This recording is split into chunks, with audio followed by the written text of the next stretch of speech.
আসসালামু আলাইকুম প্রিয় বন্ধুরা, কেমন আছেন সবাই? আশা করছি আপনারা সবাই ভালো আছেন। আমার এই চ্যানেলের 23 নম্বর পর্বে আপনাদেরকে স্বাগত জানাচ্ছি। আশা করছি আপনারা সবাই ধৈর্য সহকারে দেখবেন 23 নম্বর পর্ব।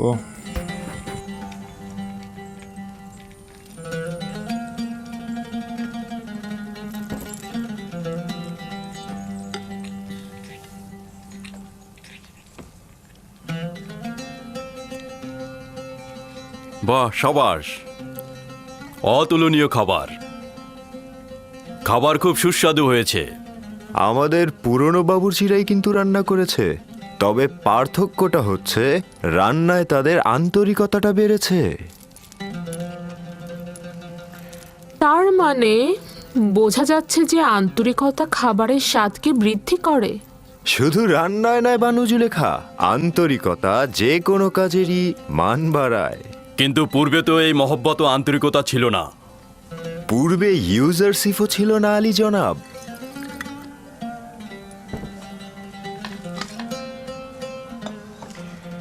ইউজারসিফ, তুমি জাদুশাস্ত্র জানো নাকি?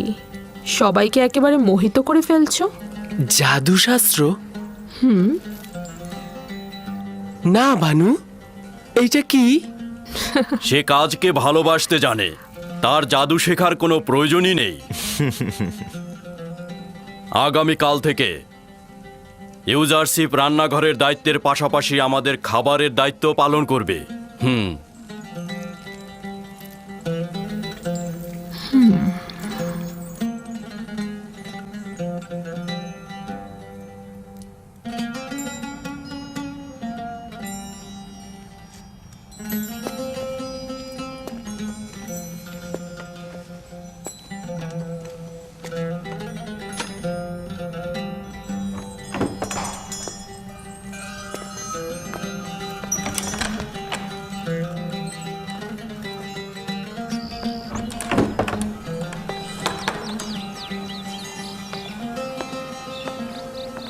কি হয়েছে?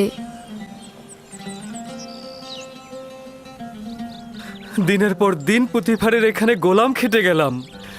বছরের পর বছর তাদের সেবা যত্ন করে নিজের শক্তি অপচয় করেছি যেন পুঁথিপাড়ের নজর কাটতে পারি আমি। আর এখন একজন এব্রানি বালক, যে কিনা মরুভূমিতে ভেড়া চড়াতো, তাকেই পুঁথিপাড় সব দায়িত্ব দিয়ে দিল। এতে ইউজারসিফের দোষ কি? এ তো পুতিফারেরই সিদ্ধান্ত। তবে আমার মনে হয় না ইউজারসিফ এই দায়িত্ব পালন করতে পারবে। আমি এখন কি করব? আমাকে এখন মরুভূমিতে উটের দায়িত্ব দিবে, না হয় হয়তো পাথর খনিতে কাজে লাগাবে। আমি বলছি কি, তুমি ইউজারসিফের সাথে কথা বলো, হানিফারের সাথেও বলতে পারো। আমার মনে হয় কোনো একটা উপায় বের হবেই। হ্যাঁ, খাবার ঘরটা গুছিয়ে ফেলো, যাও।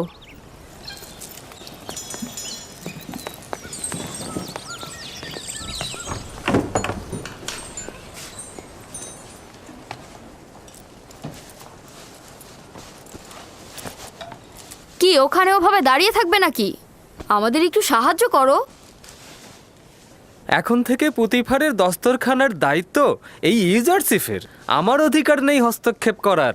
তুমি কি আমার উপরে রেগে আছো? মনে হচ্ছে তুমি কিছুই জানো না। তোমার কারণেই তো সব নষ্ট হয়ে গেল। হায় আফসোস, কত দিন ধরে চেষ্টা করেছি খানসামার জায়গায় পৌঁছাতে। এখন সম্ভবত ওকে কোনো শস্য খামারে পাঠানো হবে, অথবা পাথরের খনিতে।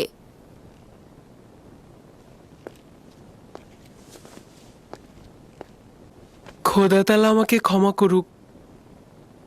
আমার অজান্তে তোমাকে কষ্ট দিয়ে থাকলে তুমি ক্ষমা করো। আমি তোমার জন্য কিছু করার চেষ্টা করব। চিন্তা করো না।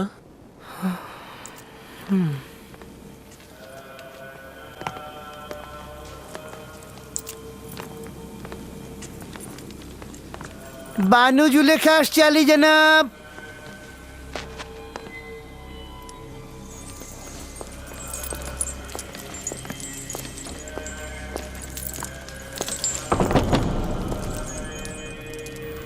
হঠাৎ করে জরুরি তলব কেন আলী জনাব খুফু? আফসোস হ্যাঁ বানু, আমার মন্দিরের সিদ্ধান্ত নেবে একজন তুচ্ছ বালক, যে কিনা ভেড়া চড়াতো। আমার মনে হচ্ছে আপনার কোথাও বা ভুল হচ্ছে।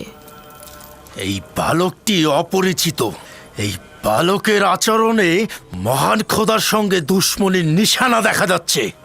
তাকে এই রাজমহল থেকে বিতাড়িত করুন, সেটাই ভালো হবে। ইউজারসিফ একজন বালক মাত্র, সে খোদার সাথে কি এমন দুশ্মনী করতে পারে? আমার এবং আপনার খোদা তো একজনই, সে কারণে বলছি অভিযোগটা সত্য হলে আমার চোখ এড়াতো না। আপনি আমনের মন্দিরের একজন ইলাহি এবং পতিফারের সহধর্মিনীও বটে। আপনার কাছে অন্যদের চাইতে প্রত্যাশাটাও অনেক বেশি। ইউজারসিফ আমাদের খোদা ও মন্দির সম্পর্কে অবগত নয়। প্রয়োজন হলে আপনি পুতিফারের সঙ্গে আলাপ করে দেখতে পারেন। ঠিক আছে।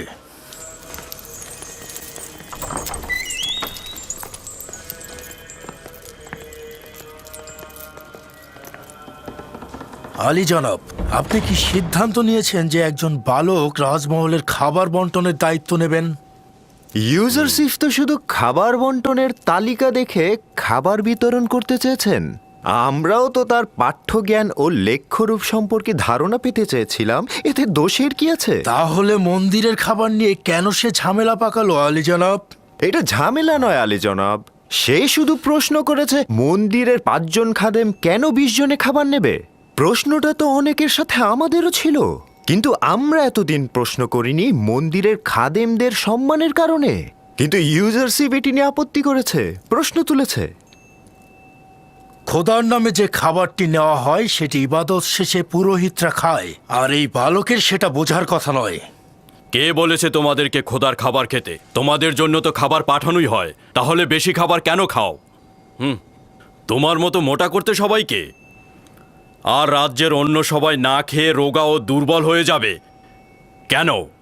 বাহ জনাব পুতিফার, আপনি আমাদের খেদমতগার ও গোলামের সঙ্গে তুলনা করছেন। আমরা আমন খোদার পুরোহিত, যিনি কিনা মিশরের খোদারও খোদা। এই রাজমহলের কর্মচারীরাও আমনের বান্দা এবং নিজেদের খোদাবান্দের খেদমতগার। পার্থক্য এই যে রাজমহলের কর্মচারীগণ নিজেদের খোদাবান্দের জন্য কষ্ট সহিষ্ণু কাজ করে থাকে, কিন্তু মন্দিরের খাদেমগণ তাদের নিজেদের খোদার জন্য কিছুই করেন না,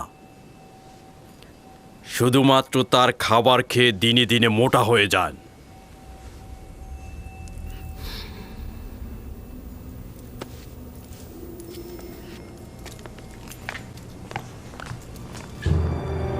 শুনুন তবে, আমি এই অবজ্ঞার সংবাদ আমন মন্দিরের মহান পুরোহিত অজ্ঞামোহরের কাছে পৌঁছে দেব।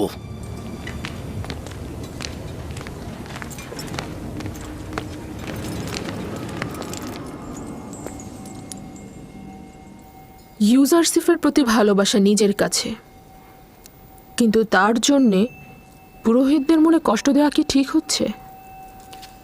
এটা ইউজারসিফের কারণে নয়, মিশরের দরবার ও আমন মন্দিরের মতবিরোধ শত শত বছর ধরে চলছে।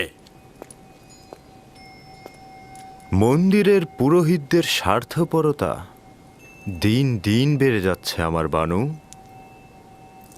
আমি আপনাদের সাথে মতবিরোধ করছি না, কিন্তু আমন মন্দিরের ইলাহি হিসেবে আমি চাইব ইউজারসিফকে এমনভাবে শিক্ষা দেওয়া হোক যাতে সে আমনের অনুসারী হয়, যেন দুশ্মন না হয়।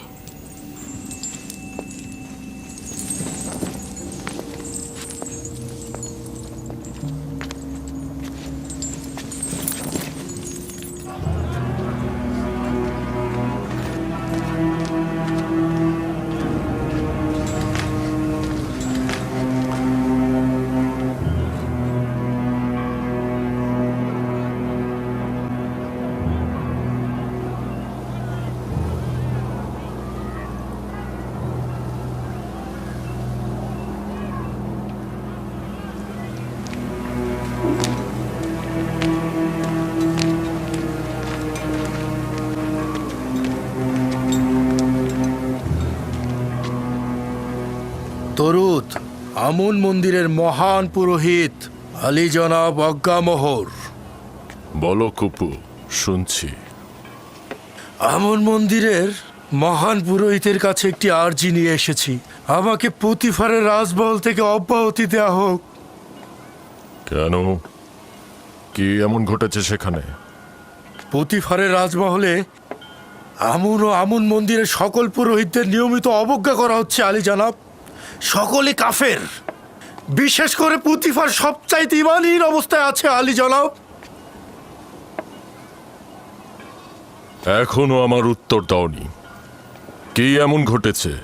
একজন ইব্রানি বালক ইউজারসিফ আমুন মন্দিরের সকল পুরোহিতদের বিপরীত চারণ করেছে, সবাইকে আমাদের বিরুদ্ধে উত্তেজিত করে তুলেছে এবং আমাদেরকে ধীরে ধীরে সকলের সামনে হাসি ঠাট্টার পাত্রে পরিণত করছে আলী জনাব। একজন বালক তোমাদের এত সব বিপদে ফেলছে। আমি তো ভেবেছিলাম আমেন হতে অথবা পুতিফার মন্দিরের সাথে দুশ্মনী করছে।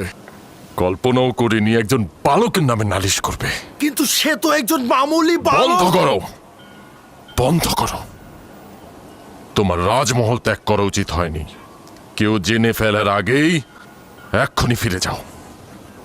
পুতিফারের মহলেই তোমাকে বেশি প্রয়োজন। আমরা মিশরের প্রতাপশালী রাজাধিরাজ আমেন হতেবের উৎখাতের প্রতীক্ষায় আছি। আর এই সময় কিনা এক মহান পুরোহিত এক নগণ্য বালকের মোকাবেলায় পরাজিত হয়ে মাথা নিচু করে পালিয়ে এসেছে। লজ্জা করছে না তোমার? যাও, যাও এখান থেকে।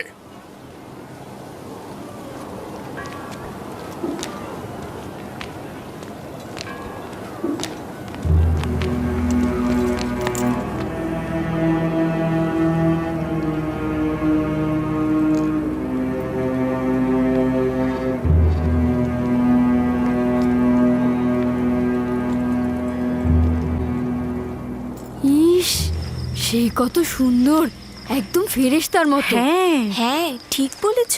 আর কি সুন্দর গায়ের রং, কি সুন্দর চোখ, একে তো আগে কি কখনো সুন্দর দেখিনি। বালক, এত সুন্দর বালক আমি আমার জীবনেও দেখিনি। এই, ও কবে এসেছে? ঠিক বলেছ, আমিও কোনোদিন দেখিনি। ও মা, দাঁড়িয়ে দাঁড়িয়ে কি ওমা, দেখছো? দেখো। খাবার নেবে না?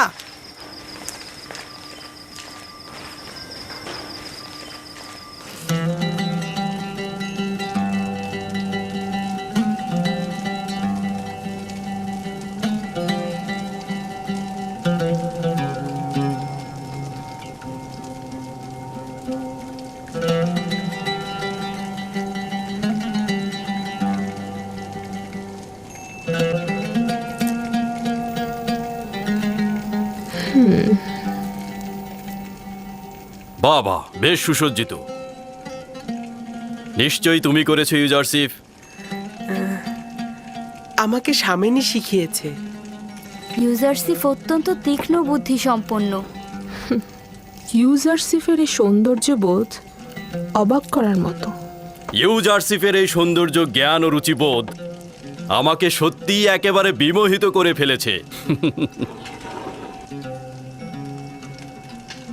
বাবা, খুব সুগন্ধ আসছে। অনেক শুক্রিয়া ইউজারসিফ। তুমি কি গল্পের বই থেকে কিচ্ছা শিখেছো? হ্যাঁ শিখেছি, তবে আমার আব্বাজানের কাছ থেকে বেশি শিখেছি। তুমি আজকে রাত থেকে আমাকে গল্প শোনাবে, ঠিক আছে? গল্প? জনাবে পুতিফার সবসময় ঘুমানোর আগে কিচ্ছা শোনেন, না হলে তার ঘুম পায় না। এখন যে আমাকে গল্প শোনায় তার গল্প আর ভালো লাগছে না।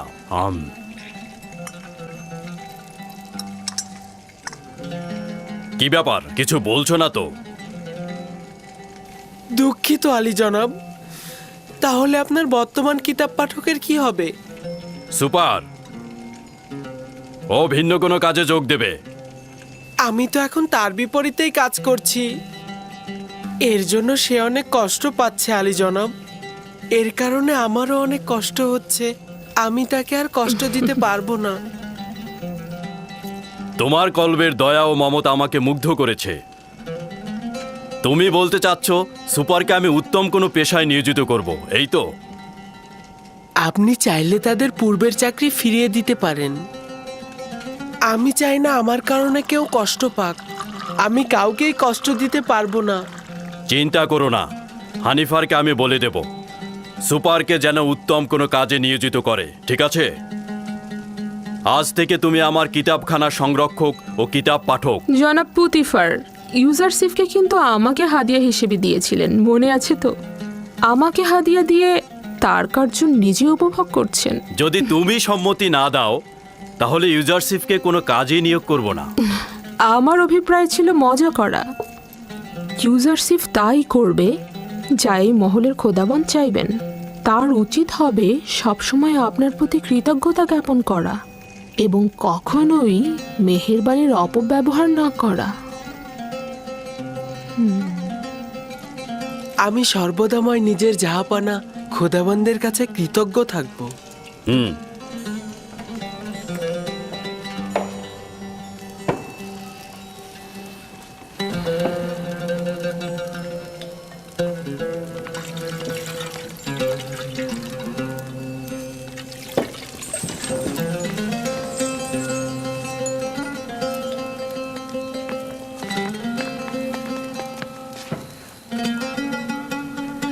আমার সঙ্গে এসো।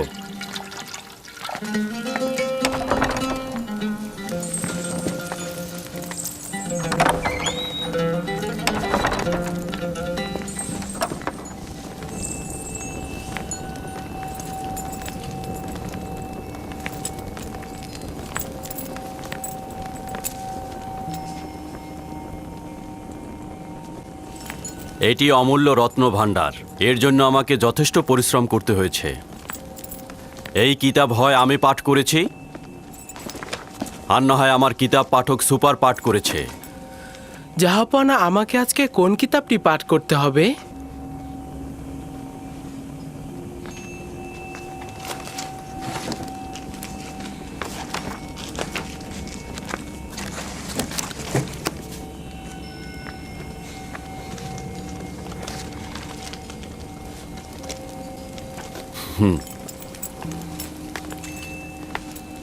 আজ রাতে এই কিতাবটি আমার জন্য পাঠ করো। এটি এমন একটি কিতাব যেখানে মিশরের ভবিষ্যৎ সম্পর্কে ইশারা করা হয়েছে।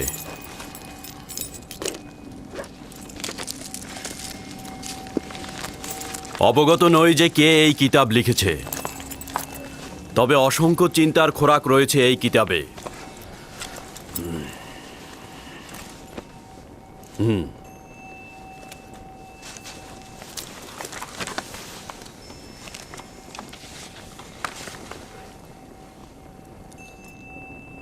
মিশরের ক্ষমতা চিরস্থায়ী নয়, শাসনের জুলুম চিরকাল থাকবে না।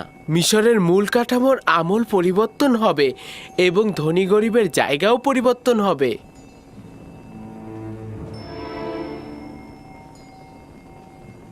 ভিন্ন ধারা প্রতিষ্ঠায় রক্তক্ষয়ী কলহ সৃষ্টি হবে। বৃত্তশালীগণ তাদের প্রাসাদ থেকে বঞ্চিত হবে। আমন খোদা তার পূজা অর্চনা হারাবে এবং শক্তিশালী খোদা আসবে। হুকুমত জনগণের মধ্যে চলে আসবে এবং শক্তিশালী খোদার ইবাদত হবে। আমিও ধারণা করছি এই কিতাবের বাণী বাস্তব ক্ষেত্রে রূপায়িত হবে।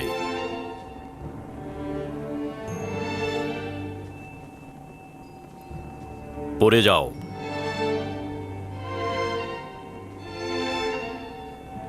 কি চিন্তা করছি ইউজারশিপ? ভাবছি আমি জ্ঞাত আছি। এই ঘটনা শুধুমাত্র এলাহির দূতই করতে পারেন। শুধুমাত্র সেই পারেন সম্পদশালী ও জুলুমকারীর ক্ষমতাকে ভোজবাজি থেকে টেনে নামাতে। তিনিই পারবেন আমুনের পূজা অর্চনা বন্ধ করে তার ইবাদতের আলো ছড়িয়ে দিতে। না, আমি এটা ধারণা করছি। তোমার কথায় বোঝা যায় তোমার চিন্তা চেতনা অনেক উঁচু মানের। এগুলো কোথা থেকে জেনেছো?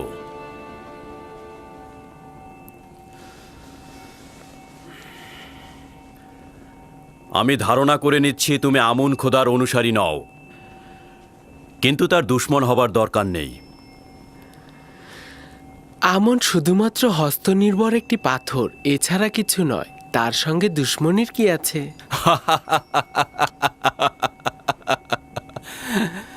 তুমি তো দেখছি আমুনকে খোদা হিসাবে মানুই না, আবার দুশমনেরও উপযুক্ত মনে করো না। যদি মহামান্য পুরোহিত অজ্ঞামোহর তোমার কথা শোনে, তাহলে নিজেই নিজের শ্বাসনালী চেপে ধরবে।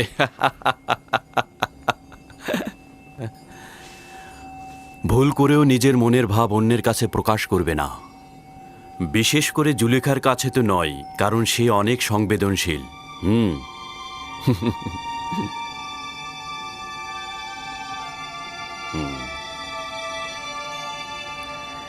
আলী জনাব, আমি জানতে পারি কি জাহাপানা কিসের অর্চনা করেন? পূর্বে সেও আমনের পূজারী ছিলেন, কিন্তু এখন বিষয়টি গোপন রেখেছেন। তুমি আমারটাও শুনে রাখো।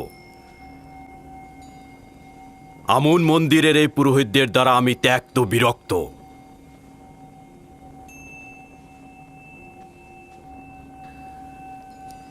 এই বিরক্তির কারণ কি জানতে পারি জাহাপানা?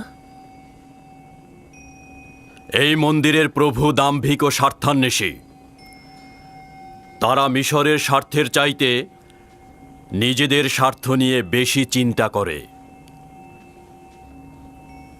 যাক, বাদ দাও, আজকে আর পড়তে হবে না। যাও, বিশ্রাম করো।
জিনাব আলী স্যার তো দূরে থাক, 6 মাস অন্তত চিন্তাও করতে পারবে না কত বড় ঠিক ঠিক। আজকে যার কারণে প্রতি সেকেন্ডে জিনাব আলী স্যার হতেই চলেছে 3 বছরের শিশু বাচ্চা থেকে শুরু করে নিয়ে বৃদ্ধা বয়সের মানুষ পর্যন্ত রেহাই পাচ্ছে না। এমনকি হসপিটালে মর্গে যারা থাকে কম বয়সী মহিলা পেলে মৃত্যু লাশের সাথে জিনা হচ্ছে, ব্যভিচারী হচ্ছে। কি আপনাদের কাছে রিপোর্ট আছে? আপনি কি সুন্নার আলোকে জীবন গড়তে চান? প্রফেসর ডক্টর খন্দকার আব্দুল্লাহ জাহাঙ্গীর রচিত কোরআন সুন্নাহ ভিত্তিক জীবন ঘনিষ্ঠ বইগুলো পড়ুন। সম্মানিত মুসল্লিবৃন্দ, এরপরে রাসূল সাল্লাল্লাহু আলাইহি সাল্লাম বলেছেন, 5 নাম্বার বলেছেন কিয়ামতের 5 নাম্বার আলামত অশ্লীলতা, বেহায়াপনা বেড়ে যাবে, জিনা ব্যভিচারের ছড়াছড়ি হবে, শিক্ষা প্রতিষ্ঠানে পর্যন্ত জিনা ব্যভিচারে চলতে হবে। এই শিক্ষা প্রতিষ্ঠানকে আমরা বলতাম শিক্ষা জাতির মেরুদণ্ড, সেখান থেকে আমাদের ছেলে মেয়েরা সেখান থেকে বর্তমান বেশি নষ্ট হচ্ছে, বেশিরভাগ সেখান থেকেই খারাপ হচ্ছে। তাহলে আজকে শিক্ষায় জারি শিক্ষা জাতির মেরুদণ্ড এটা বলা যাচ্ছে না। যেখান থেকে শিক্ষা নিয়ে আমার জাতি কি হবে, চরিত্রবান হবে, আল্লাহওয়ালা হবে, নেককার হবে। আজকে সেখান থেকে সেখানে গিয়ে তারা কি করতেছে? টেন্ডারবাজি করছে, চাঁদাবাজি করতেছে, সন্ত্রাসী করতেছে, জিনা ব্যভিচারীর সরাসরি করতেছে। এমনকি জিনা ব্যভিচারী করতে করতে তারা সেঞ্চুরিও করে, সেঞ্চুরির পরে তারা মিষ্টি বিতরণ করে, তারা আনন্দ উল্লাস করে, বিচার তো দূরে থাক। কথা বলেন ঠিক ঠিক। অথচ আল্লাহ পাক রব্বুল আলামিন কোরআনের মধ্যে জিনা ব্যভিচারের যে ব্যভিচারের কথা বলেছেন, সূরা নূরের মধ্যে আল্লাহ তাআলা বলেছেন, আয-যানিয়াতু ওয়াজ-যানি ফাজলিদু কুল্লা ওয়াহিদিন মিনহুমা মিআতা জালদা। আল্লাহ পাক রব্বুল আলামিন সূরা নূরের মধ্যে বলেছেন, জিনাকার নারী হোক পুরুষ হোক, যদি অবিবাহিত হয় তাহলে 100টি বেতের আঘাত করতে হবে। কয়টি আঘাত? এই আঘাত কিন্তু আফগানিস্তানে শুরু হয়ে গেছে, তাদের আর কোনো রকম মাপ নাই, রেহাই নাই। জিনা ব্যভিচারের কোরআন দিয়ে যেভাবে বিচার করার দরকার, এই নিয়মে আফগানিস্তানে বর্তমান বিচার চলতেছে। যার কারণে আপনি কোন জায়গায় রিপোর্ট পাবেন না যে আফগানিস্তানে কোন একটা জায়গায় বর্তমান জিনা ব্যভিচারী সংগঠিত হয়েছে, প্রমাণ করতে পারবেন না। তাদের সরকারের বয়স প্রায় 2 বছর হতে চলল, কারণ তারা কোরআন দিয়ে বিচার করত। আল্লাহর কসম, বাংলাদেশেও যদি একটা বিচার কোরআন দিয়ে করা হতো, অবিবাহিত হলে 100টি বেতের আঘাত, আর বিবাহিত হলে মাথা পর্যন্ত তাকে মাটির নিচে গিড়ে দাও দিয়ে দূর থেকে হাজার হাজার মানুষ উপস্থিত থাকবে, মিডিয়া থাকবে, লক্ষ লক্ষ মানুষ প্রদর্শন করবে, পাথর মেরে মেরে তার শরীরের সমস্ত রক্ত মাংস পিণ্ড সব বাতাসের সাথে ছিটকা ফিটকা করে মিশিয়ে দাও। এই দৃশ্য যারা দেখবে জিনা ব্যবচার তো দূরে থাক, 6 মাস অন্তত চিন্তাও করতে পারবে না। কথা বলেন ঠিক কিনা? আজকে যার কারণে প্রতি সেকেন্ডে জিনা ব্যবচারী হতেই চলেছে। 3 বছরের শিশু বাচ্চা থেকে শুরু করে নিয়ে বৃদ্ধা বয়সের মানুষ পর্যন্ত রেহাই পাচ্ছে না। এমনকি হসপিটালে মর্গে যারা থাকে কম বয়সী মহিলা পেলে মৃত লাশের সাথে জিনা হচ্ছে, ব্যভিচারী হচ্ছে। আপনাদের কাছে রিপোর্ট আছে না? আছে কিনা কথা বলেন? মানুষ মরার পরেও রেহাই পাচ্ছে না জিনা ব্যভিচারীর হাত থেকে। মর্গে মরা লাশের সাথে তারা করতেছে, ব্যভিচার করতেছে। কোথায় পৌঁছে গেছে জাতি? জাতির অবনতি কোথায় নেমে গেছে জাতি? যার কারণে এই গজবগুলি কেন? আমি কয়টা আলামত বর্ণনা করব আপনাদের সামনে। এই যে গজব চলছে একটার পর একটা, রাসূলুল্লাহ সাল্লাল্লাহু আলাইহি ওয়াসাল্লাম বলেছেন যখন এইসব আযাব এইসব পাপ যখন হবে তখন বিশাল আকারের মহামারী দেখা দেবে। এই মহামারীটা করোনার মাধ্যমে প্রমাণ হয়েছে। মহামারীর পরে বিশ্বের মধ্যে আপনার কাছে খাদ্য সংকট দেখা দেবে। এই খাদ্য সংকটের প্রমাণ অনেক দেশে ইতিমধ্যে শুরু হয়ে গেছে। শ্রীলঙ্কায় আমাদের পার্শ্ববর্তী রাষ্ট্র, সেখানে দেখেন এমপি মন্ত্রীদের পরম থেকে পোশাক খুলে নিচ্ছে, উলঙ্গ হয়ে দৌড়াচ্ছে। কথা বলুন ঠিক কিনা? দেউলিয়া হয়ে যাচ্ছে অনেক রাষ্ট্র। দেখেন সেই পরিস্থিতি রাসূল সাল্লাল্লাহু আলাইহি ওয়াসাল্লামের হাদিসের সাথে হুবহু মিলে যাচ্ছে। দেখেন আজকে সেটা সংগঠিত হয়ে যাচ্ছে। আমার ভাইয়েরা, আমার বন্ধুরা, এই পরিস্থিতি সারা বিশ্বব্যাপী ছড়িয়ে যাচ্ছে। এটা কিন্তু আল্লাহ কর্তৃক নয়, এটা আমাদের দুই হাতের কৃতকর্মের পাওনা। আমরা এখনো যদি সংশোধন হতে পারি, পাপ ছেড়ে দিতে পারি, গান বাজনা ছাড়তে পারি, জিনাবাজি ছেড়ে দিতে পারি, অবশ্যই রব্বুল আলামিন আবারও আমাদেরকে শান্তি দিবেন। কারণ আল্লাহ চান না যে আমার বান্দাকে গজব দিয়ে, আযাব দিয়ে, মহামারী দিয়ে, তাদেরকে খাদ্য সংকট দিয়ে তাদেরকে আমি কষ্টের মধ্যে ফেলি। এটা রব্বুল আলামিন চান না, কারণ তিনি আমাদেরকে অত্যন্ত আদর করে তৈরি করেছেন। সুবহানাল্লাহ। সম্মানিত মুসল্লিবৃন্দ, তবে আমাদেরকে নিজ নিজ ভাবে নিজ নিজ স্থান থেকে আমাদেরকে জ্ঞান বাজনা জেনে ব্যভিচারী পরিত্যাগ করার চেষ্টা করতে হবে।